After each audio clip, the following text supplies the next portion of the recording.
아까 그 행함이 없는 믿음은 죽은 믿음이라는 것에 대해서 좀 간략하게 마무리를 해드리겠습니다.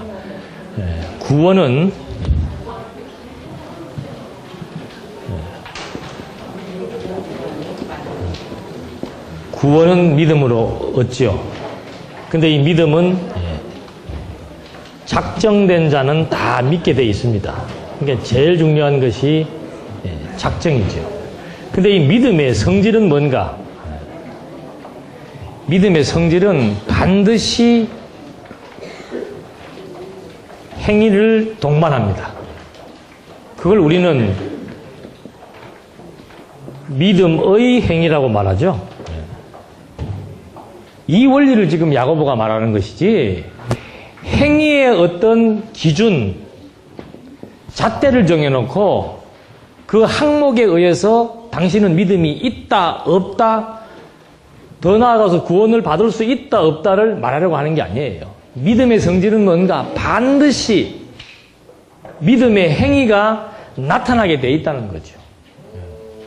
그러니까 하나가 나타날 수도 있고, 열이 나타날 수도 있고, 20이 나타날 수도 있는 거예요. 그 말을 하는 것이지 20개가 나타나야만 그것이 믿음이다, 이 말을 하는 게 아니에요. 그러니까 제가 여러분들을 아까 협박 비슷하게 공격한 건 뭐예요? 아니, 그런 식으로 신앙생활 해가지고 구원 받겠습니까? 믿음이 있습니까? 그 말은 엄밀히 말하면 잘못된 맥락의 질문인 거죠. 근데 그런 질문 받으면 다들 어떻게 해요? 좀 양심이 깨끗하신 분들은 다 움찔하잖아요. 우리 권사님 같으신 분이야 막 대들지 마. 아니, 그렇게 신앙생활 하죠. 그걸 무슨 믿음이라고 얘기합니까? 그러면 다 움찔하잖아요. 그 얘기가 아니라 이 말이죠. 믿음은 겨자씨만한 믿음. 우리 겨자씨만한 믿음 있어요, 없어요? 없잖아요. 있으면 산 옮기게. 그래서 이 행위 문제를 믿음의 행위라는 말과 믿음과 행위라는 말은 엄밀하게 다른 거예요.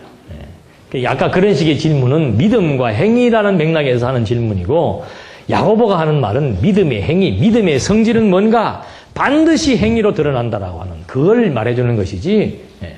아니, 내가 믿음이 있어도 지금 뭐 믿음이 있는 수준만큼 우리가 살아가는 거 아닙니까? 나는 상대방이 예를 들자면은 뭐 나의 어떤 내가 강한 부분이 있고 약한 부분이 있잖아요. 이런 부분이 있을 때는 내가 화를 잘 내도 또 저런 부분에서는 화를 안 내요.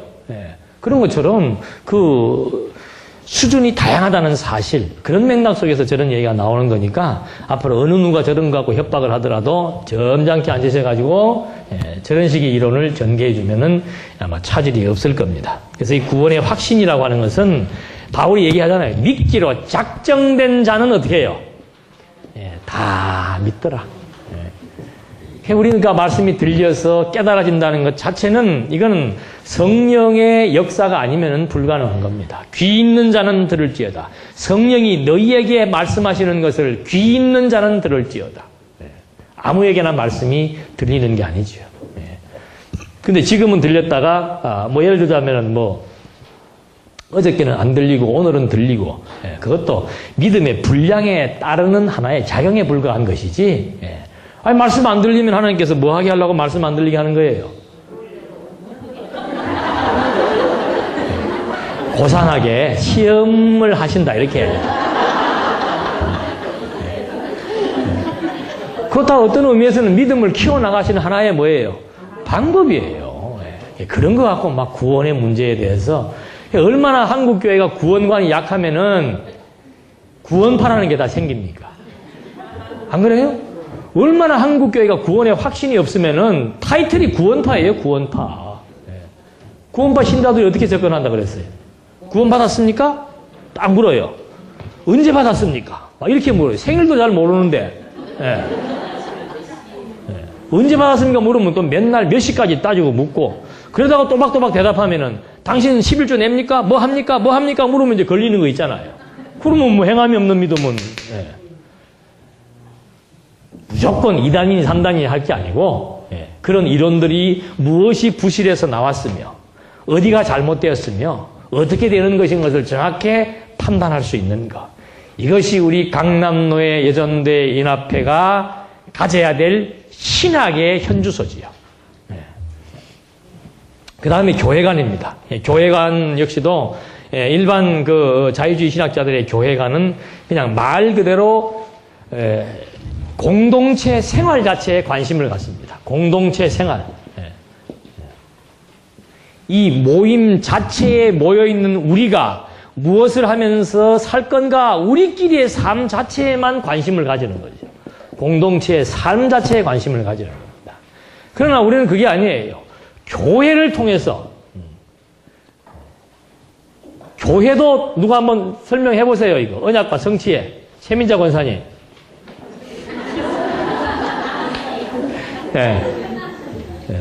교회. 교회도 언약과 성취 속에 들어가야 돼요.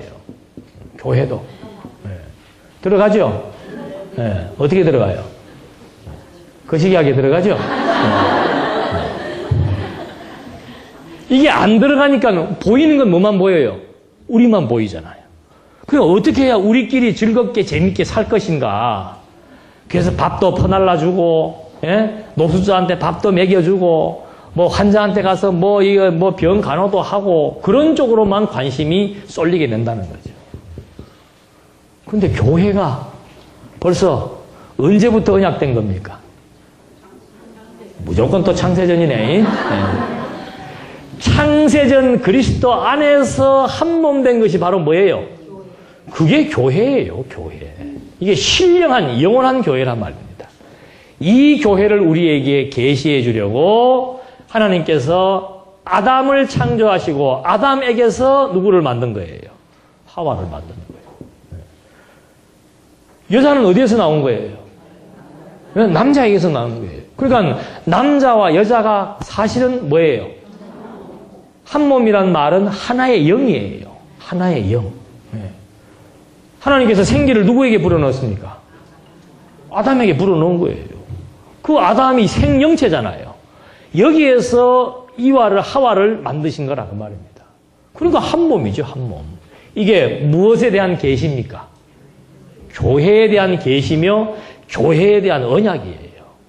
이 언약을 그리스도 오실 때 이루어 주시려고 이 기간 동안 보여주신 것이 뭐예요? 이스라엘 나라다 이 말이죠. 이것이 교회에 대한 모형이에요. 이스라엘 나라가. 나는 너희의 하나님이 되고 너희는 나의 친백성이 되리라. 이게 하나님의 교회란 말입니다. 그래서 이 언약을 누가? 그리스도께서 이루시려고 뭐 한 거예요? 창세전 그리스도 안에서 선택된 자기 백성들을, 죽어버린 자기 백성들을 그리스도의 죽으심과 부활하심의 사역에 의해서 살리셔서 당신과 뭐 만든 거예요? 한 몸 되게 만든 거라 이 말입니다. 왜 만들었습니까? 그게 중요하죠. 왜 이 사역을 왜 하신 거예요? 언약을 이루시려고. 언약을 이루셔서 교회를 완성하시는 언약을 이루심으로써 예수는 누구예요? 그리스도이시죠. 예수가 그리스도이심이 판명되니까 언약을 세우신 하나님은 여호와로 존재하신다 이 말이에요. 그래서 우리는 교회를 보면서 뭘 보는 거예요? 하나님의 영광을 보는 거라니까.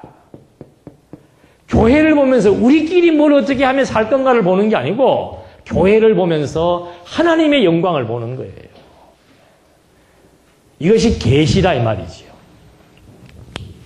이렇게 주어지는 이제 교회관과, 그러니까 이 교회는 목표가 뭐라고 그랬습니까? 투쟁하는 교회라고 그랬잖아요. 투쟁하는 교회. 무엇을 위한 투쟁? 진리를 위한 투쟁이에요. 진리를 위한 투쟁. 그래서 교회는 모임에는 하나님의 영광을 발견하면서 하나님의 뜻이 뭡니까? 하나님의 뜻이 땅 끝까지 뭐예요? 무엇이? 진리가. 그래서 우리는 진리와 함께 투쟁을 하는 거란 말이에요. 그게 하나님의 뜻이란 말이죠. 그건 반드시 성취됩니까? 안 됩니까? 왜 됩니까? 이제는 다 나오시네. 그리고 마지막이 종말관이죠. 이 종말관에 있어서는 이 사람들은 하나님의 영감을 온전히 다 인정을 하지 않기 때문에 또 초자연적인 역사를 인정하지 않기 때문에 내세를 부정합니다. 천국이 없다고 그러진 않습니다. 바로 여기 이 땅이 천국이라고 얘기를 하는 겁니다. 이 땅의 사회 정의가 실현되는 그날, 그것이 바로 천국이다. 이렇게 강의를 하는 거죠. 그러나 우리는 뭐예요? 영원한 천국, 영원한 천국 속에 지금 우리는 단지 요 계시체로서 천국을 누리며 사는 거예요. 시간과 공간과 형상의 제약과 지배를 받는 요 피조세계 속에서 천국을 누리며 사는 거란 말입니다. 그러니까 나는 지금 여기 있다, 내가 여기 있다라고 하는 것은 어디에 있는 거예요? 영원한 삶을 지금 살고 있는 거라 이 말입니다. 단지 차이는 뭔가? 옷만 벗어버리면 나는 그냥 그대로 이 속에 지금 뭐 하는 거예요? 실존하는 거란 말이에요. 그 죽음이란 뭡니까? 죽음이란 이 옷을 뭐 하는 거예요? 벗어버리는 거예요. 벗어버리는 거예요. 그냥 나는 이거 입어도 살고 벗어도 사는 거예요. 그래서 우리는 영원한 존재란 말입니다. 그래서 성도의 죽음은 뭡니까? 성도의 죽음은 축복의 시작이에요. 영원한 축복의 시작이라고 볼 수 있는 거죠. 그러니까 요한계시록에서도 이 옷이라고 하는 것은 참 이게 불편한 옷이에요. 조금만 건드리면 아픕니다. 조금만 마음에 안 맞으면 비위가 상하죠. 조금만 또 어떤 일들이 주어지면 슬픔에 젖습니다. 이 옷을 뭐하러 이렇게 오래 입으려고 그래요? 앞으로는 뭐 기본이 100년이라 그러더만. 기본이. 아이고. 그래서 사도 바울은 이 이치를 아니까, 종말에 대한 의미를 아니까, 나는 살아도 좋고 죽어도 좋고, 산다 죽는다는 의미가 없는 거예요. 그것 자체로서 의미가 없는 거예요. 내가 살아야 되는 존재 목적, 그것만 뚜렷하다면은, 이 옷을 입어야 되는 목적이 무엇인지만 뚜렷하다면은 그것만 위해 살다가 그 목적이 달성되면은 옷 벗으면 되는 거지. 그래서 성도의 죽음은 무서움이나 두려움이 아니에요. 벗으면 끝나는 거죠. 벗으면. 벗고 바로 이제는 아픔도 고통도 슬픔도 억울함도 없이 영원한 실존적인 평화, 그 속에서 그리스도와 함께 영원히 여호와의 영광을 찬송하며 살아가는 삶. 이것이 우리 성경신학적인 내세관이며 종말관이라고 하는 사실을 확인을 해봤습니다. 이제. 그래서 지금까지 강의해드린 말씀의 내용의 핵심을 봤을 때, 야, 성경신학이 어떻습니까? 우월하다. 성경신학이 우월하다. 좀 이제는 우리는 구체적으로 진술해야 될 필요가 있죠. 언약 성취라고 하는 것이 왜 우월한가? 성경은, 이게 성경이 66권입니다. 그리고 이 성경책이 쓰여진 기간이 몇 년이에요? 이런 책이 있습니까? 없습니까? 한 권의 책이 1600년 걸려서 완성된 책은 없습니다. 건물도 한 100년 걸려서 지은 건물은 이건 완전히 그냥 막 세계유산이 되는 겁니다. 근데 책 한 권이 1600년 걸려서 완성이 됐습니다. 그리고 완전히 시대를 초월합니다. 그리고 기록자가 몇 명인가? 40여 명이나 됩니다. 여기에 통일성이 있겠습니까? 없겠습니까? 없는 게 당연하죠. 없는 게. 지금 현재 여러분들에게 내가 말을 전달해도 그 말이 끝에 가면 달라지는데, 어떻게 1600년 기간을 통해서 시대마다 다 각기 다른 사람, 다른 문화, 다른 양식과 사상 속에서 살아왔던 사람들이 기록을 했는데, 이것이 만약에 무엇이 있다면은 논리 체계에 의해서 통일성을 구사하고 있다면은 이건 바로 뭐예요? 진리죠. 그래서 성경은 진리의 구성인 논리적인 체계를 구축하고 있다는 것이 확보되어 있는데, 그거를 찾아내는 원리가 바로 뭐예요? 그게 언약과 성취란 말입니다. 그게 언약과 성취예요. 성경이 이런 배경 속에서 기록이 되었는데, 성경은 진리라면은 반드시 논리적인 통일성을 갖고 있을 것이다. 어떤 논리의 체계를 가지고 있을 것이다. 일관된 논리를 가지고 있을 것이다. 근데 그걸 지금까지 못 찾은 거 아니에요. 그런데 우리는 성경신학을 통해서 언약과 성취라고 하는 언약 성취사적 해석 원리에 의해서 성경의 논리적 일관성을 확보한 거 아닙니까? 이게 참 기가 막힌 일이라 이 말입니다. 이게. 논리 한번 볼까요? 구약은 하나님께서 나라에 대한 언약을 하셨죠? 3대 언약. 그 언약 그대로 역사 섭리로 하나님께서 어떻게 한 겁니까? 딱 언약된 것이 확인되었잖아요. 아브라함에게 약속하신 그대로 이스라엘 역사가 생육하고 번성하고 땅을 정복하고 왕권이 수립되어져서 나라가 존립하게 되는 거죠. 그리고 그 언약 그대로 하나님의 무엇이 드러납니까? 속성이 드러났잖아요. 그리고 하나님께서 선지자들의 예언을 통해서 또 어떻게 합니까? 또 언약을 했지요. 근데 이 언약의 내용들이 구약에 논리가 있습니까? 없습니까? 논리가 있지요. 무엇 중심으로? 3대 언약 중심으로 자손 땅 통치라고 하는 원리에 의해서 쫙 논리적으로 전개가 되고 있지 않습니까? 그 역사 섭리의 논리를 통해서 드러나는 것이 하나님의 속성과 사역이 딱 확실하게 판명이 되는 것이죠. 그렇다면 신약은 어때요? 신약도 뭐가 있어요? 논리가 있어요? 없어요? 어떻게 전개가 돼요? 아시더라도 얘기 좀 해주세요. 네. 신약은 어떻게 전개가 돼요? 성취로 전개가 될 거 아니에요.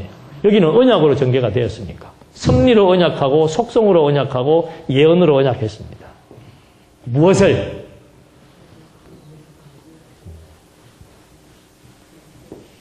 그러니까 그 다음부터 신약의 내용은 뭐예요? 무슨 내용이겠어요? 성취의 내용이겠지. 첫째는 누가 성취합니까? 예수 자신이 성취하시는 게 아니에요.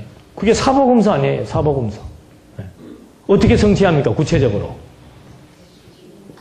요거 다 확인하셔야 돼요.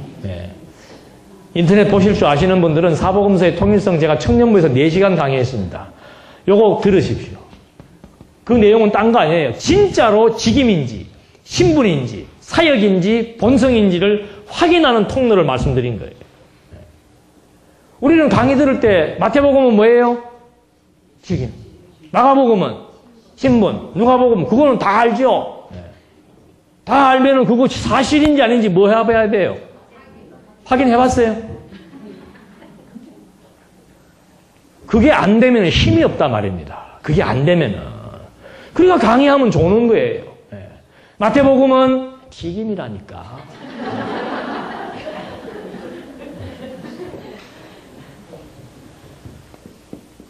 직임은 기름 부음 받은 직임이죠. 이스라엘 역사 섭리 가운데 하나님께서 통치자들을 세울 때, 선지자, 왕, 제사장을 세울 때 기름을 부었잖아요. 그러니까 마태복음 1장 1절에 뭐라고 나와 있어요? 예수 누구이다? 그리스도가 뭐예요? 기름 부음 받은 자니에요. 그러니까 기름 부음 받은 자로 왔으니까 선지직, 왕직, 제사직을 뭐 하는 거예요? 예언대로 성취해 나가시는 거예요. 이번 여름 사경회 때 오세요. 저는 마태복음 그 목사님이 글 쓰시는 거 교정하면서 미리 다 봤어요. 확실한 논리 체계를 가지고 있습니다. 힘이라고 하는 것은 진리에 대한 증명이라고 하는 것은 논증이라고 하는 것은 입증할 수 있는 근거가 많으면 많을수록 확신이 생기는 거예요. 그러니까 마태복음의 내용이 전부 구약에서 말하고 있는 역사 섭리를 통해서 드러난 하나님의 통치자들, 그들에게 기름을 부었던 그 사역을 예수님이 다 감당하시는 겁니다. 그게 예수 그리스도의 성취예요. 그리스도 자신이 성취하는 겁니다. 직접적으로. 신분, 예수의 신분이 무슨 신분이에요? 버림받고 영광을 취하시는 신분 아니에요. 누가? 하나님의 아들이. 그것이 어디에 예언되어 있습니까? 통으로는. 선지서에 예언되어 있잖아요. 하나님 자기 백성들 어떻게 해요? 낮추시고 높이시고 때리고 싸매시고, 그게 전부 그리스도의 신분상의 변화에 대한 언약이며 예언의 내용이다 이 말이죠. 물론 다른 데도 부분이 있습니다만은 큰 맥락 속에서 봤을 때. 그 다음에 누가복음은 뭐예요?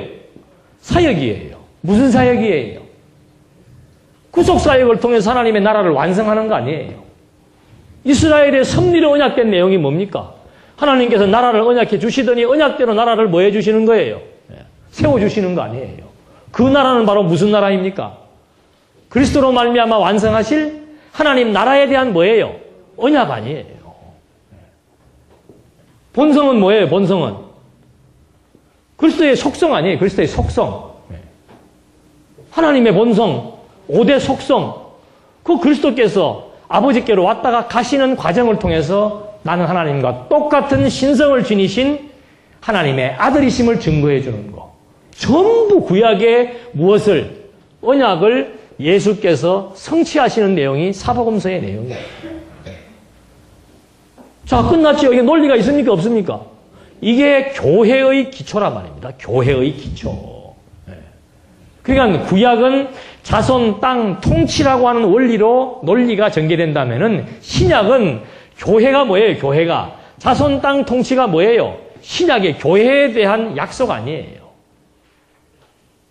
교회가 어떻게 구성됩니까? 교회가 그리스도의 씨로 거듭나고 중생한 자들. 여기는 아브라함의 씨로 뭐예요? 친백성 삼고 가나안 땅을 뭐해요? 정복에 들어가잖아요. 여기는 그리스도의 말씀으로 세계를 정복해 들어가는 것이고 유다 지파에게서 누가 나와요? 왕이 나왔잖아요.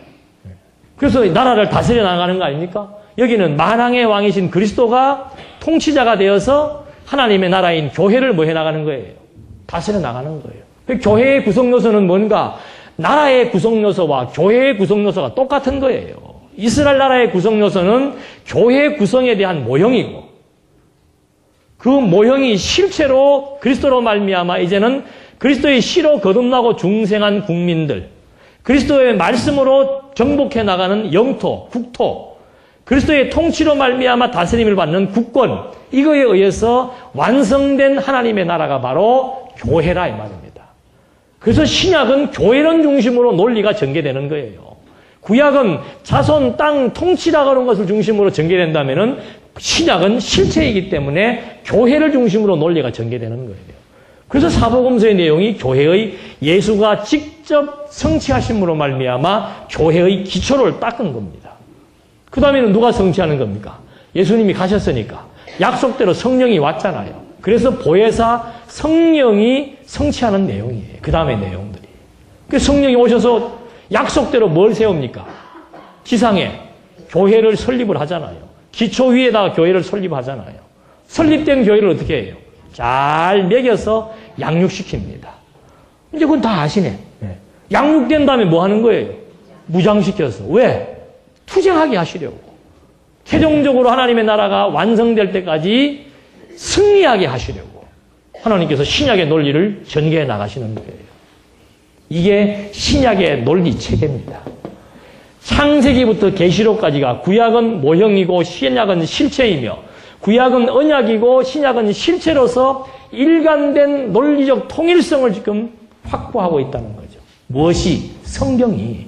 이걸 찾아낸 것이 바로 언약 성취사적 성경 신학이란 말이에요. 확실하잖아요. 그래서 이걸 이제 치밀하게 연구하고 검토해서 하나하나 증거 자료를 확정해. 사실인지 아닌지. 데살로니가 교회 성도들은 어떻다고 그랬어요? 왜 신사적이라고 그런 겁니까? 사실인지 아닌지를 확인해 들어가야 된다니까요. 사실인지 아닌지, 왜 직임인지, 왜 신분인지, 왜 사역인지, 왜 본성인지를 하나하나 확인해 들어가야 되죠. 참 놀랍습니다. 여러분들, 우리는 성경 공부할 때 보면 마태복음 하면 마태복음의 주제, 그 다음에 뭐 나와요? 요절 공부하죠? 요절 예사로들 여러분들 보시죠? 아니에요? 네. 요절하고 주제를 보면 딱 연결이 됩니다. 네. 여기에다가 또 하나 첨가드리면 1장 1절까지 부과시켜버리면 완벽하게 그 주제하고 딱 들어맞습니다. 네. 하나 예를 들어서 마가복음의 요절이 뭔가? 하나님의 아들이 뭐예요? 배척받고 영광을 얻는 것에 대한 것이 9장 몇 절인가가 요절로 나와 있어요. 이제 집에 가서 찾아보세요. 다 확인해 보시란 말입니다. 그런데 마가복음 1장 1절에 뭐라고 나와 있습니까? 마가복음은 하나님의 아들 복음의 시작이라. 하나님의 아들이 어떻게 되는 것에 대한 내용을 지금 소개한 거라 그 말이죠. 근데 그 요절에 보니까는 배척받으시고 다시 본래의 영광을 취하시는 내용으로 요절이 채택이 되는 거예요. 그리고 그 주제가 뭔가? 신분으로 증거된 그리스도예요. 어떤 신분으로? 하나님의 아들이 배척당하시고 다시 영광을 취하시는 신분이다. 본문 내용 보니까 그대로 나오는 거예요. 그걸 우리가 확인을 해봐야만이 야, 이게 진짜로 확실하게 논리적인 통일성이 있구나라고 하는 것에 대한 확증을 가질 수 있다는 거죠. 이렇게 해서 논리적인 체계 구축이 되고 사실적인 근거 확보를 지금 같이 말씀을 드린 겁니다. 그러니까 구약은 언약인데 이 언약이 그리스도로 말미암아 성취되었습니까? 안 됐습니까? 이게 사실이잖아요. 사실. 그리스도가 오셔서 하신 모든 사역이 다 언약을 성취하신 일이라 그 말입니다. 그 이상 더 어떻게 증명을 해요? 이런 큰 원리를 통해서 하나님은 언약대로 이루시는 전능하신 신실하신 주권자이신 영원하신 자비하신 여호와심이 확인되면은 아니 무슨 뭐 전능자라는 것이 믿어진다면은 아니 바다 가르는 게 쉬워요 어려워요? 콧김으로 가른다 그러잖아요. 하나님은 콧김으로. 예? 우리야 바다 가르는 것이 능력이 없으니까 그것이 되겠나 하지만 하나님은 뭐예요? 아니 물을 창조하신 분인데 그 물을 한쪽으로 모으는 것이 뭐가 어려워요? 예? 하나님은 인간을 창조하신 분인데 남자의 몸에다가도 잉태를 시킬 수 있습니까? 없습니까? 태국 가니까 한다 그러더라고요. 태국에 가니까 이제는 남자의 몸에다가도 잉태시키는 일들을 한대요. 태국은 세계에서 성전환 수술을 제일 많이 하는 나라고 제일 기술이 발달된 나라가 합니다. 이제는 남자의 태에까지도 그걸 해본다 그래요. 아니 사람도 그 짓을 하려고 그러는데 인간을 만드신 하나님이 꼭 정충이 있어야 난자와 정자가 결합을 해야만 사람이 나오냐 이 말이에요. 전능이라고 하는 단어만 이해를 해도 그것은 아무것도 아닌 거예요. 전능자에게는. 무능한 우리의 입장에서 보니까 똑같아요. 가나안 땅 정탐시켰던 12명. 예? 자기 능력으로 자기들을 기준으로 해서 가나안 원주민들을 보니까 키가 내 2배나 되는 거예요. 전쟁하면 이깁니까? 집니까? 그러니까 전부 하고 벌벌벌 떠는 거예요. 그러나 누구의 눈으로 보면은 하나님의 눈으로 보면 그거는 메뚜기 새끼라니까. 예. 우리의 밥이에요. 하나님의 전능하심을 알고 모르고의 차이는 하늘과 땅 차이입니다. 그래서 인간의 이성을 중심으로 성경을 본다? 너무너무 어리석은 거예요. 전능이라는 말의 뜻만 알아도 절대라고 하는 용어의 개념만 알아도 어문날 게 뭐가 있어요? 어문날 게. 어떻게 해가 멈출 수가 있는가? 해가 멈추다 못해서 거꾸로도 가고 해가 그냥 중천 뜨던 해가 갑자기 어두워질 수도 있어요. 이거 아무것도 아니에요. 하나님에게는. 그래서 이 원리를 통해서 진리에 대한 근거, 그 다음에 논리적인 확실, 이것만 확인하게 되면 논리적인 통일성이 확실히 있고 그 논리에 의한 사실적인 근거를 입증할 수 있는 자료만 확실하게 증거 자료만 제시된다면은 성경이 진리라는 것이 너무 분명한 것이죠. 그래서 신빙성이 입증이 되고 하나님의 존재가 증명되는 거란 말입니다. 여러분 우리 강남로에 살아 목사님들이 목회를 시작할 때는 이 진리를 깨닫고 이것에 대한 확신 때문에 시작하는 거예요. 다. 견딜 수가 없어요. 너무 확실하고 너무 분명하니까. 이 말을 하지 않을 수가 없는 거고 날마다 해도 이건 질리지 않아요. 너무 분명하고 너무 확실한 거니까. 그 다음에 이 효능이라고 하는 것이 진리의 구성으로만 끝나는 게 아니고 이 말씀을 깨닫게 되면은 총체적인 원리가 확립된다고 했습니다. 총체적인 원리가. 이건 이제 어떤 면에서는 우리 인간 편에서 주어지는 하나의 보너스라고도 볼 수 있는 겁니다. 성경이 진리인 것을 확인하게 되니까 이 진리 속에서 뭐가 터득이 되는 거예요? 지혜가 터득이 되는 거예요. 지혜가 터득이 되니까 인간이 어디로부터 와서, 그죠? 어디로부터 와서 무엇 때문에 살며 어디로 가는지가 깨달아지는 거예요. 내가 왜 사는지를 알고 산다 말입니다. 대부분의 사람들은 내가 왜 사는지를 모르고 살아요. 그게 답답할 노릇이죠. 내가 이 일을 왜 해야 되는지를 모르고 한단 말입니다. 이 일이 나에게 무슨 의미가 있는지를 모르고 하는 거예요. 그러니까 조금만 하면 실증나고, 이제 나이가 50, 60, 70이 되기 시작하면은 헛되니 죽자 그거밖에 없는 거예요. 살자가 없어요. 살자가. 어디로 가는지가 분명하지 않고 무엇 때문에 사는지가 분명하지 않으니까. 첫 시간에 말씀드렸잖아요. 하나님이 우리를 왜 부르셨는가? 왜 우리에게 이 진리의 말씀을 깨닫게 해주셨는가? 그게 분명하지 않으면 인생의 의미 자체가 부여되지 않는 거죠. 근데 이 진리를 통해서 딱 사람이 지혜로워지니까, 야, 인생의 참맛을 느낄 수가 있는 거죠. 참맛을. 죽는 그 순간까지 할 일이 있다라고 하는 거. 그것도 가치 있는 일을 위해서 내가 지금 쓰임받고 있다라고 하는 거. 그 놀라운 사실. 그것이 진리를 터득한 자들에게 주어지는 하나의 효능이라고 볼 수 있는 거죠. 그것뿐입니까? 인생관, 그 다음에 역사관. 역사가 누구에 의해서 무슨 목적으로 어떤 목표를 향해서 진행되고 있는지 확실하잖아요. 하나님에 의해서. 하나님의 영광을 위하여 뭐 되는 거예요, 지금? 선한 싸움을 통해서 진행되고 있는 거예요. 그것이 그리스도의 몸된 교회를 견고히 세우는 일로 구체화되어 있단 말이죠. 그리스도의 교회를, 몸된 교회를 견고히 세운다는 것은 뭡니까? 진리와 함께 투쟁하는 거예요. 진리를 보존하고, 진리를 사수하고, 진리를 전파하고, 계승하는 일. 그게 우리의 사명입니다. 사명. 그게 역사관이 없으면 그런 사명이 생길 수가 없는 거죠. 역사관만 생깁니까? 세계관도 생기죠. 온 세계의 존재 목적이 뭔지, 이 피조물들, 모든 만물들이 무엇을 위하여 존재하고 있는지, 이런 것들이 이제 정확하게 깨뚫어지면서, 야, 정말 나는 정말 귀한 가치 있는 존재이고, 내 삶의 목표는 무엇이며 어떻게 살아야 된다는 것이 확고해지도록 만들어주는 것이 언약 성취사적 성경신학을 깨닫게 되어지는 결과로 나타나는 것입니다. 그 다음에 네 번째는 절대적인 효용가치가 있습니다. 이 절대적인 효용가치라고 하는 것은 뭔가? 하나님의 말씀을 깨닫는다는 것은 바로 내가 그 무엇으로부터도 속박되지 않고 뭘 얻는 거예요? 자유를 얻는 겁니다. 자유를. 죄책감, 죄에 대한 공포, 죽음에 대한 공포, 이 땅에 살면서 흥망성쇠에 대한 두려움, 모든 것으로부터 다 자유함을 얻는 겁니다. 그리고는 거룩한 삶을 살아갈 수 있는 거예요.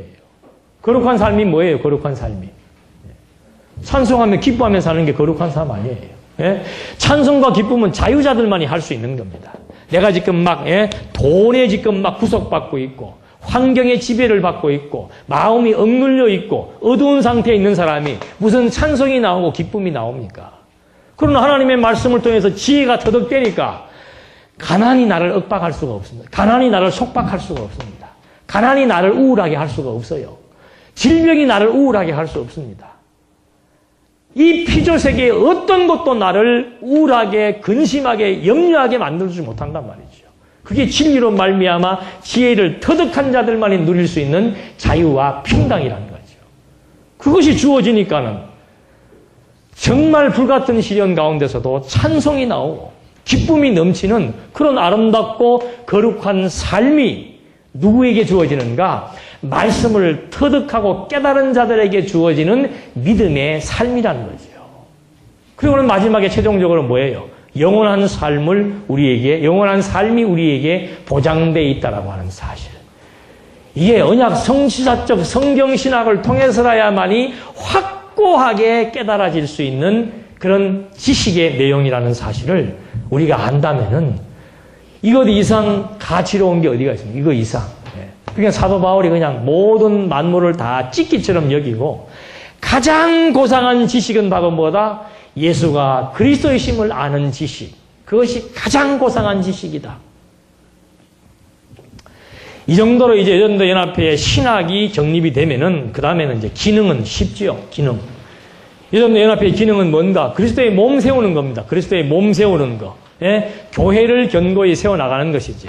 첫째는 교제를 통해서 세워나갑니다. 교제. 교제라고 하는 것은 하나 되는 것을 의미합니다. 여럿이 모여서 하나 되는 것. 그거에 교제라고 하는 정의인데 하나가 되기 위해서는 뭐가 있어야 돼요? 하나가 되기 위해서는 구심점이 있어야 되는 겁니다. 구심점. 여전대 연합회의 구심점은 누굽니까? 전도부장님이에요? 여전대 연합회의 구심점은 바로 진리죠. 진리. 아는 것, 믿는 것. 진리예요. 진리. 아는 것, 믿는 것이 하나가 되어야만이 뭐가 돼요? 교제가 가능한 거라 그 말입니다. 그러니까 이거 없이는 교제라고 하는 것은 엄밀히 성립이 될 수 없는 거예요. 하나가 될 수 없는 거란 말입니다. 아는 것, 믿는 것이 같아야 돼요. 그래서 이 구약시대의 구심점을 보면은 이스라엘 백성들이 광야에서 대열을 정비할 때 뭐 중심으로 했습니까? 성막을 중심으로 했습니다. 그러니까 종교적인 관점에서 봤을 때 구약에서 이스라엘 백성들의 구심점은 뭐였는가? 광야에서 종교적인 관점에서 봤을 때는 성막 또는 성전이 이스라엘 민족의 구심점이 된 거예요. 그러니까 항상 구름이 어디에 떠요? 성막 위에 뜨는 거예요. 항상 이스라엘 백성들은 성막을 중심으로 해서 뭐 한 겁니까? 서로 교제, 연합을 하게 된 것이죠. 그 다음에 교육적으로는 뭐예요? 이스라엘 백성들에게 항상 무엇이 선포됩니까? 율법이 선포되잖아요. 백성들이 포로에서 돌아왔을 때도 다른 것 없습니다. 성전지대, 이스라엘 민족의 구심점인 성전지대 딱 놓고 에스라가 온 백성들 앞에 뭘 낭독하는 겁니까? 율법을 낭독하는 거예요. 그러니까 막 통곡을 하잖아. 율법의 말씀을 듣고. 왜 통곡하는 겁니까? 하나님 여호와의 힘이 기억나고 하나님 여호와의 권세와 언약대로 이루시는 여호와의 섭리가 진짜 70년 포로 생활 뒤에 하나님의 말씀대로 성취된 역사의 현장 앞에서 눈물과 통곡과 찬송이 나오지 않을 수 없는 거죠. 그러니까 이스라엘 민족들의 보이는 구심점은 성막이고 그들의 두뇌를 지배해 나가는 것은 바로 하나님의 말씀인 율법이었고 정치적인 구심점은 뭐였습니까? 우리들에게 누가 없으니까? 왕이 없으니까 자기의 소견대로 행하더라. 왕이 없으면 전부 자기 좋은 대로 행하는 거예요. 그래서 다윗을 통해서 하나님께서 왕을 유다 지파의 호를 따라 왕을 세움으로 말미암아 이스라엘 민족을 하나로 묶어서 교제케 하시는 하나님의 섭리 역사. 지금도 똑같아요. 바로 성막과 성전은 뭐예요? 그리스도의 뭐예요? 몸이죠. 몸. 그리스도의 몸이 구심점이에요. 율법은 뭐예요? 그리스도의 말씀이고 왕은 그리스도의 말씀에 의한 통치예요. 이것에 의해서 우리가 하나로 연합되어져서 교제해 나간다는 것이 바로 교제의 원리라고 하는 사실을 확인을 해봤습니다. 그러니까 여러분들 교제한다라고 하는 것은 그리스도 중심으로 모여서 그리스도의 말씀이 아니고서는 우리의 생각이 하나 될 수 없고 생각이 하나 되지 못하면은 마음이 교통할 수 없고 마음이 교통하지 않는 가운데서 만나서 웃고 떠드는 것은 서로 뭐 하는 거예요? 서로 상대방 기만하는 거예요. 그런 만남은 의미가 없습니다. 서로 앉아가지고 딴 생각 가지고 있고 경쟁 심리나 하고 있고 네가 크냐 내가 크냐 서로 다른 관점을 가지고 있으면서 앉아가지고 웃는다 서로 기만하는 거죠. 그건 진정한 교제가 아니에요. 아는 것 믿는 것이 같아야 되는 거예요. 우리 진리 때문에 모였잖아요. 진리 때문에 모였으면 진리 외에 나머지는 전부 만물의 뭐예요? 한마디로 말하면 뭐예요? 똥이에요, 똥. 이거 아무 쓸모 없단 말입니다, 이거. 가장 무가치한 거란 말입니다. 무엇 빼놓고는 진리 외에는 목숨 걸 일도 없습니다. 진리 외에는 그 어떤 것도 가치 있는 것이 있어서는 안 된단 말이에요. 그래야만 절대 진리예요. 어떻게 만났습니까? 그게 바울이 그러잖아요. 빌립보 교회 성도들을 향해서 바울이 기도하면서 첫날부터 이제까지 복음에서 너희가 교제를 하기 때문에 내가 생각할 때마다 기도할 때마다 하나님 앞에 감사한다. 그 말은 뭐예요? 처음부터 지금까지 당신들이 어디에 변함이 없었다? 진리에 변함이 없었다. 그 말. 진리의 변함이 없으니까 바울이 감옥에 가 있어도 함께 합니다. 바울이 매질을 맞아도 함께 합니다. 바울이 실수를 해도 함께 합니다. 왜? 진리만이 참된 가치가 있기 때문에. 우리 과거에 다 경험했죠. 저도 뭐 여러 번 경험했습니다만은 진리에서 멀어지고 진리보다 다른 데 가치를 두면은 교회가 어떻게 돼요?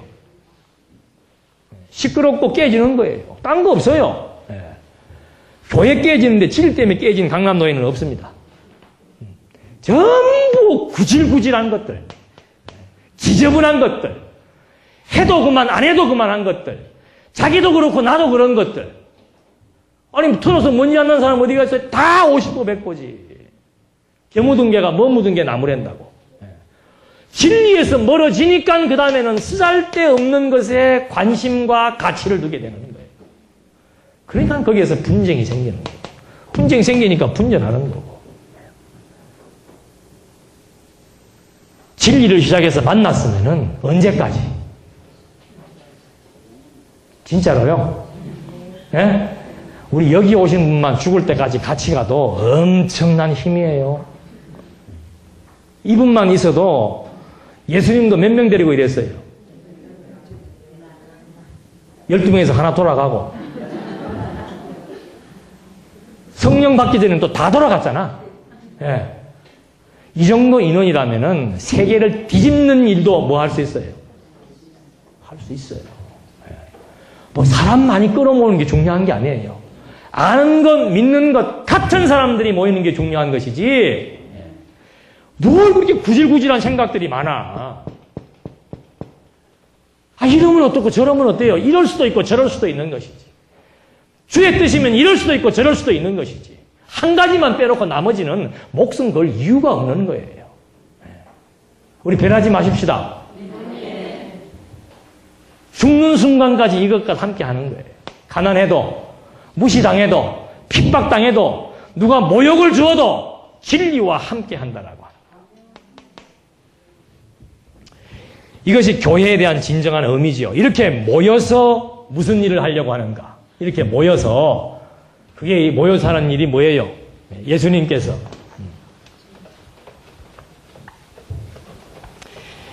요새 와서 선교 하니까, 아이고, 또 뭔 갑자기 선교 바람이 불어가지고 저래 선교 해놨노? 지금이 뭐 선교할 때인가? 어느 분은 그렇대도 아니, 지금이 선교할 때냐고. 저도 선교도 잘 몰랐어요. 하나님께서 일하게 하시니까 한 것뿐이에요. 때가 어디가 있어요, 때가. 하나님께서 일 주시면 그것이 그때지요. 우리가 언제 필리핀을 생각했고, 우리가 언제 중국을 생각했고, 우리가 언제 아프리카를 생각했습니까? 꿈에도 생각해 본 적 없습니다. 하나님께서 그 일을 열어서 해나가시는 거예요. 하나님이 해나가시는데 우리를 쓰시니까 그 일을 할 뿐이에요. 근데 성경은 벌써 구약에서부터 하나님의 선교를 뭐 했습니까? 언약을 하신 거예요. 여러 군데가 많지만은 시편 78편 1절로 4절 말씀 한번 보십시다. 시편 78편 1절로 4절 말씀에 보면은 내 백성이여 내 교훈을 들으며 내 입의 말에 귀를 기울일지어다. 내가 입을 열고 비유를 베풀어서 옛 비밀한 말을 발표하리니 이는 우리가 들은 바요 아는 바요 우리 열조가 우리에게 전한 바라. 시편 78편 1절로 4절 말씀.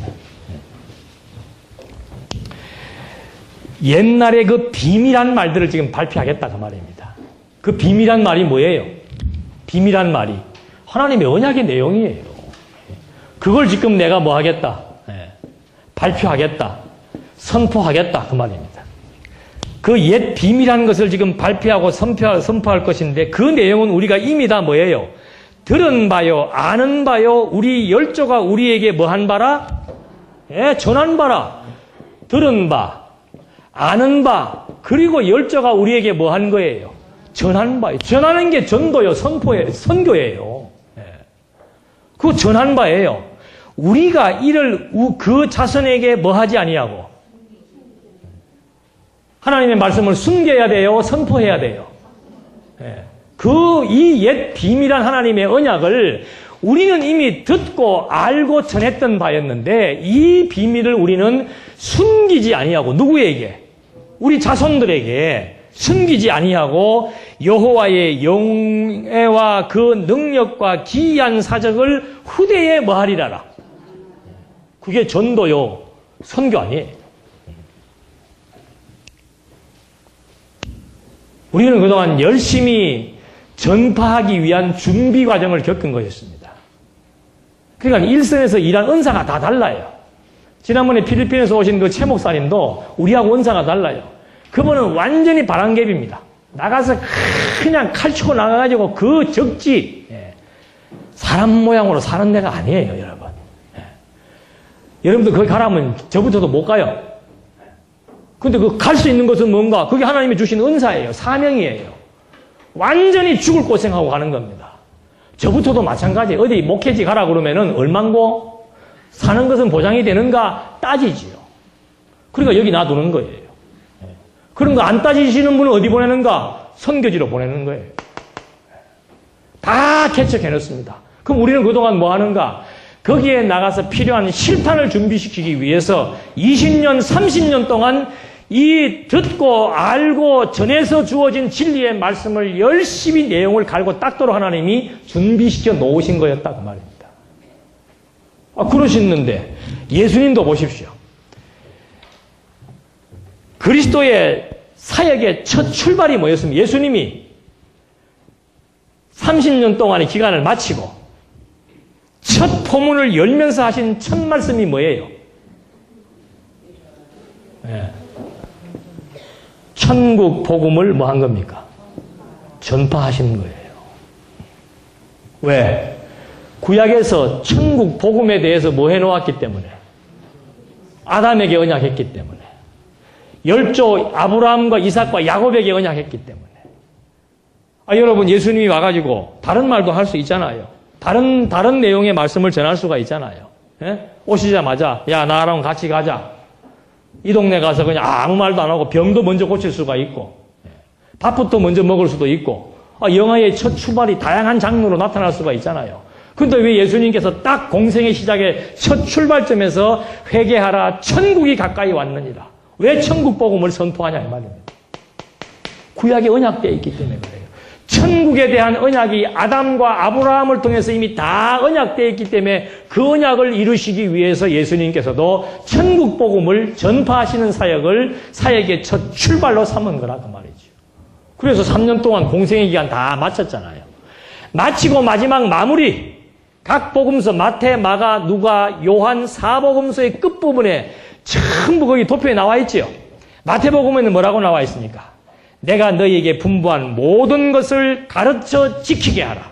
지킨다는 것은 보존한다 그런 뜻입니다. 예수님께서 너희에게 가르친 것이 뭐예요? 천국 복음이잖아요. 그 천국 복음, 구약에서는 우리가 옛 비밀한 것을 발표하는 옛 비밀한 것, 바로 천국 복음, 그거를 내가 너희에게 가르친 것을 너희 후손들에게 뭐하게 하라. 잘 가르쳐서 보존하게 해라. 언제까지? 내가 세상 끝날까지 너희와 항상 함께 있을 것이니까. 그 말은 뭡니까? 다시 오실 그때까지 이 사역을 멈춰서는 안 된다 그 말입니다. 예수님께서 항상 함께 해서 하신 일이 뭔가? 내가 너희에게 가르친 그 천국 복음의 말씀을 다른 사람들에게 가르쳐서 보존케 해라 그 말이죠. 그 다음에 마가복음은 뭐라고 나와 있습니까? 너희는 온 천하에 다니며 만민에게 복음을 뭐하라? 누가복음은 너희는 모든 족속에게 전파될 것이 기록되었으니 너희는 이 모든 일에 뭐예요? 증인이라. 증인이라, 전파하라, 가르치라. 그 다음에 마지막 요한복음에서는 예수님이 베드로에게 뭐라고 그럽니까? 내 양을 뭐해라? 먹이라. 가르치고 전파하고 증인되고 양들에게 진리의 말씀에 꼴을 먹이고 이게 전부 천국 복음 전파예요. 천국 복음 전파. 그렇게 해놓고는 예수님이 어떻게 합니까? 승천하시면서 새 언약을 세우지요. 어떻게 세웁니까? 구체적으로 세웁니다. 예루살렘과 유대와 사마리아와 땅끝까지 이르러서 사복음서에서 하신 약속의 뭐가 되리라? 증인이 될 것이다. 천국 복음이 땅 끝까지 이루어질 때 예수님이 함께해서 이 일을 끝까지 집행해 나가실 것이다. 성취해 나가실 것이다. 그게 지금 성경에 뭐 돼 있어요? 약속되어 있는 거 아니에요. 성경은 지상명령입니다. 우리 보고 하라 말하는 차원이 아니에요. 예수님이 함께해서 끝날까지 예수님이 이루실 사역의 핵심이 뭔가? 그게 선교란 말이에요. 선교. 뭘 때가 되고 안 되고 그래. 때가 되고 안 되고는. 예? 선교할 때가 되니까 선교일이 주어지는 거 아니에요. 일 주어지는 여건이 돼서 할 수 있는 여건이 되니까 지금 하게 돼서 하는 거 아니에요. 그게 지금 때지 무슨 때가 어디가 있어요. 무슨 때가.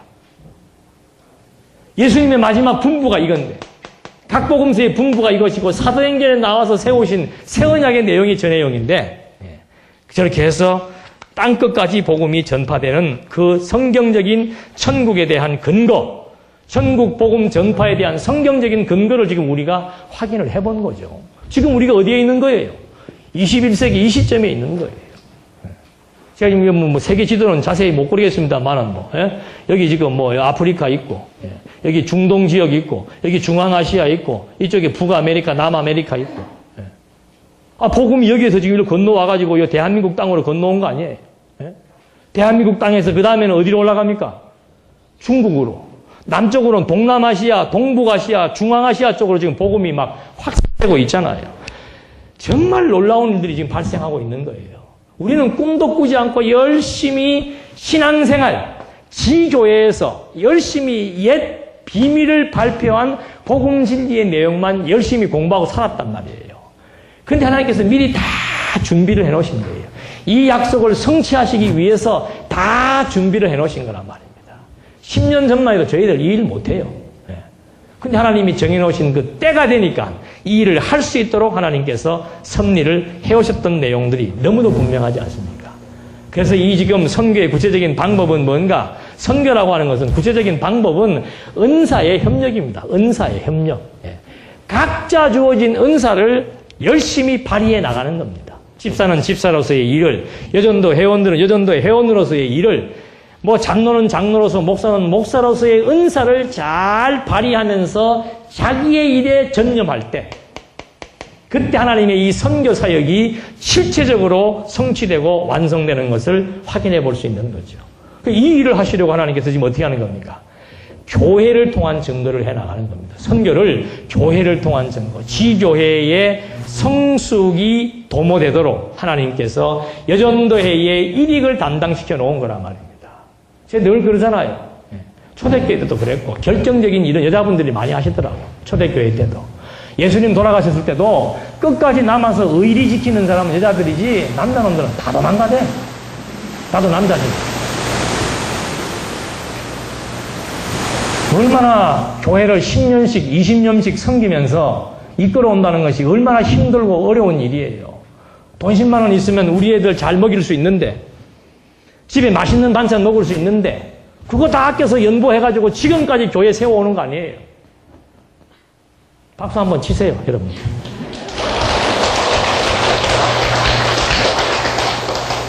여전사입니다. 여전사.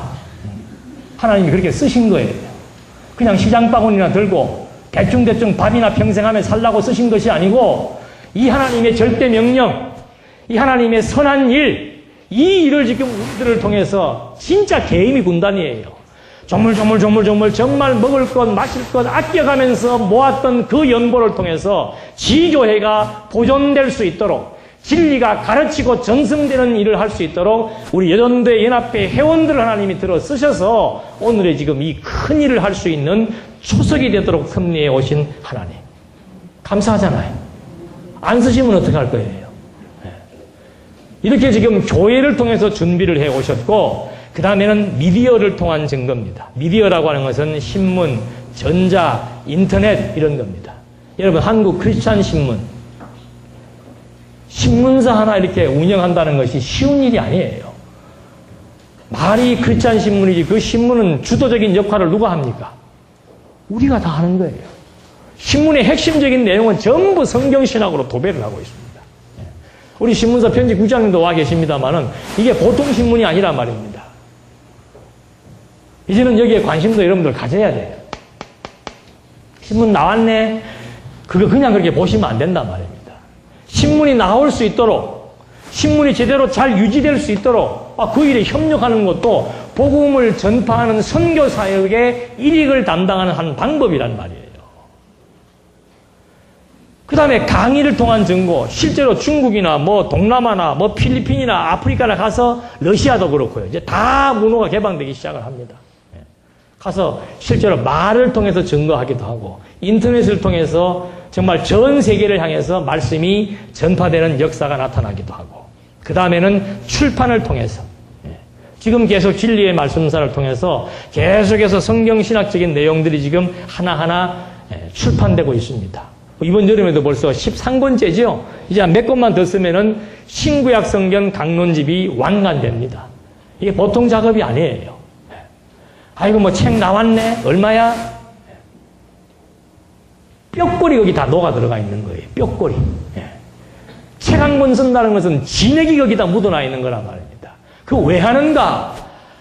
비밀을 발표하려고. 비밀을. 언약대로 성취하시는 여호와의 존재를 증명하고 싶어서. 그리스도가 함께해서 약속대로 복음이 땅 끝까지 전파되는 그 선상에서 주어지는 한 일익을 담당하는 일이 바로 출판의 일이라 그 말입니다. 그게 지금 바른 성경 주어졌다 그랬잖아요. 바른 성경. 지금 바른 성경 벌써 5천만 원씩 확보되어 있습니다. 중국에 연결만 되면 성경책 다 보내는 거예요. 그 다음에는 그 바른 성경에다가 성경계론 목차를 집어넣고 성경계론의 구절을 집어넣어서 또 다 그걸 가지고 뿌려나갈 거란 말입니다. 이런 일이 있을 수가 있겠습니까? 우리가 언제 그런 출판사, 성경 출판사, 대한성서공회가 있지요. 한국 성경공회가 지금 우리 손에 들어와 있단 말이에요. 인터넷을 가지고 지금 방송요? 이제 인공위성이 뜨게 되면은 방송 채널 매입하는 것은 아주 쉬워진답니다. 돈 얼마 안 주고도 방송 채널 하나 살 수 있어요. 그럼 이제 방송으로, 출판으로, 지금 놀랍게도 중국어 번역이 일어나고 있습니다. 영어 번역이 일어나고 있습니다.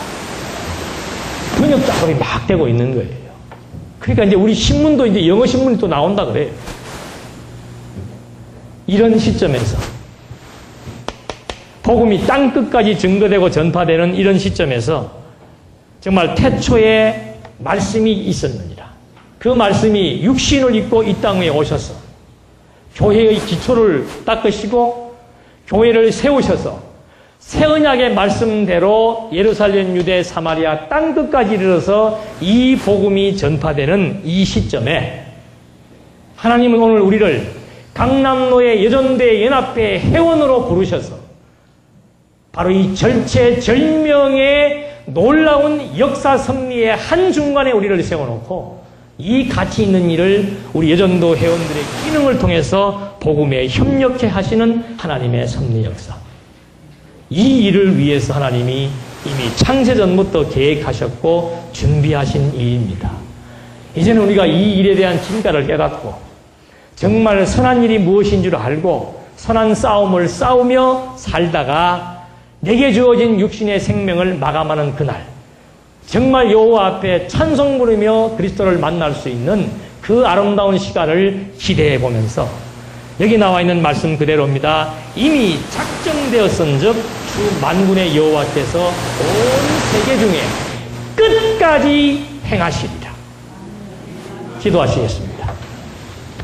은혜와 사랑이 풍성하신 하나님 아버지, 오늘 저희들에게 우리 강남내 여전도 연합회의 현주소라는 제목을 갖고 정말 우리들에게 주어진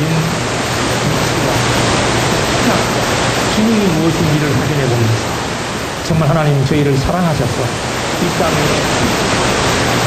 엄청난 사명을 갖게 해주시고 정말 가치로운 이 진리와 함께 우리의 삶이